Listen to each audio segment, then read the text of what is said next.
এদিকে দেশি আলু ভাজি করছি, দেশি আলু ভাজি, তারপর এদিকে করলা ভাজি করলাম, করলা ভাজি, আর সাথে এদিকে মলাই মাছ দিয়ে বেগুন দিয়ে চচ্চড়ি রান্না করছি। ও স্থির একটা খাবার।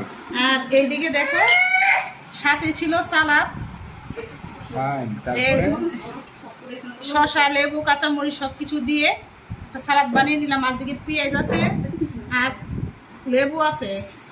তারপর আর এইদিকে দেখো মাংস রান্না করছি, চিকেন মাংস, চিকেন মুরগি রান্না করছো। হ্যাঁ, তারপর সাথে আছে আর কি? সাথে দেশি আলু দিয়ে রান্না করছি। দেখো দেশি আলু, এই আলু দিয়ে কিন্তু মাংস খেতে দারুণ লাগে।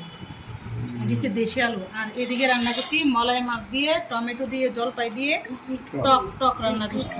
ঠিক আছে। আজকে কিন্তু অনেক কিছু রান্না করলাম। শিখা আজকে আমাদের বাসায় খাবে, আমার ছোট ননদ চলে যাবে বাহিরে, এই জন্য অনেক আয়োজন করলাম। আর কেমন হলো আমার রান্নাগুলা সবাই কমেন্ট বক্সে লিখে জানাবেন।